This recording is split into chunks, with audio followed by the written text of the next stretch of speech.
दोस्तों, आप सभी ने रेप की खबरें तो कई बार सुनी होगी, लेकिन क्या आप जानते हैं कि डिजिटल रेप क्या होता है, कैसे होता है और डिजिटल रेप में कितनी सजा मिलती है?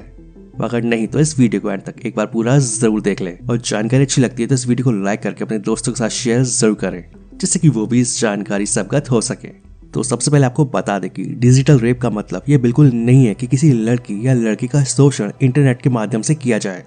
बता दें कि ये शब्द दो शब्द डिजिट और रेप से बना है। अंग्रेजी में डिजिट का मतलब जहां अंक होता है, वही अंग्रेजी डिक्शनरी के मुताबिक उंगली, अंगूठा, पैर की उंगली, शरीर के इन अंगों को भी डिजिट से ही संबोधित किया जाता है।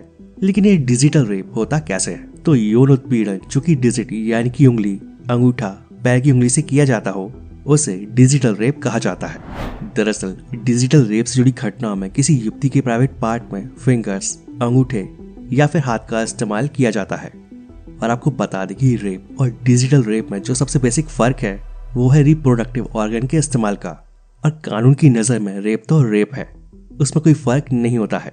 बता दें कि 2012 से पहले ये डिजिटल रेप छेड़छाड़ के दायरे में था, लेकिन फिर निर्भया केस के बाद इसे भी रेप की कैटेगरी में जोड़ा गया। तो अब सवाल आता है कि इस डिजिटल रेप की सजा क्या है? डिजिटल रेप केस में धारा 354 और 376 के साथ अगर पीड़िता नाबालिग है तो पॉक्सो एक्ट भी लगाया जाता है। और भारत के कानून के अनुसार डिजिटल रेप के मामले में आरोपी को कम से कम 5 साल तक की जेल हो सकती है और कुछ मामलों में ये सजा 10 साल तक की भी हो सकती है। और वहीं अगर डिजिटल रेप के साथ कुछ अन्य धाराएं भी लगी हैं तो ऐसे मामलों में आजीवन कारावास की सजा भी हो सकती है। दोस्तों, दिसंबर 2012 में दिल्ली में निर्भया कांड के बाद यौन हिंसा से जुड़े कानूनों की समीक्षा की गई थी और साल 2013 में इस शब्द को मान्यता मिली और जिसके बाद डिजिटल रेप को पॉक्सो एक्ट के अंदर शामिल किया गया।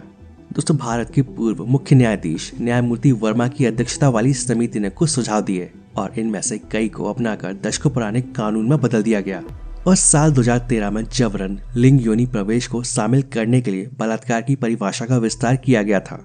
और इस नई परिभाषा के अनुसार किसी भी महिला की मर्जी के खिलाफ या बगैर उसकी सहमति के उसके शरीर में अपने शरीर का कोई भी अंग डालना रेप है। उसके निजी अंगों को पेनिट्रेशन के मकसद से नुकसान पहुंचाना रेप है। और इसके अलावा ओरल सेक्स भी बलात्कार की कैटेगरी में आता है। कुछ समय पहले नोएडा पुलिस ने 81 साल के एक चित्रकार को 17 साल की लड़की के साथ डिजिटल रेप के आरोप में गिरफ्तार किया था।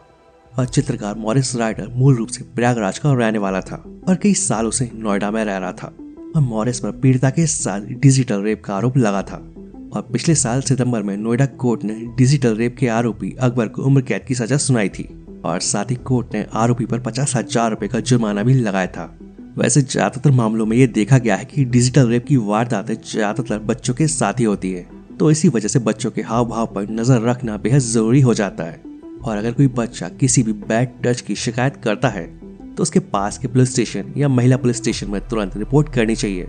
और उत्तर प्रदेश में तो 1090 टोल फ्री नंबर पर भी शिकायत दर्ज कराई जा सकती है। साथ ही दिल्ली में भी 1090 टोल फ्री हेल्पलाइन पर शिकायत दर्ज कराई जा सकती है। तो दोस्तों, अब आप सभी को अच्छे से क्लियर हो गया होगा कि ये डिजिटल रेप क्या होता है, ये कैसा होता है और इसमें कितनी सजा मिलती है।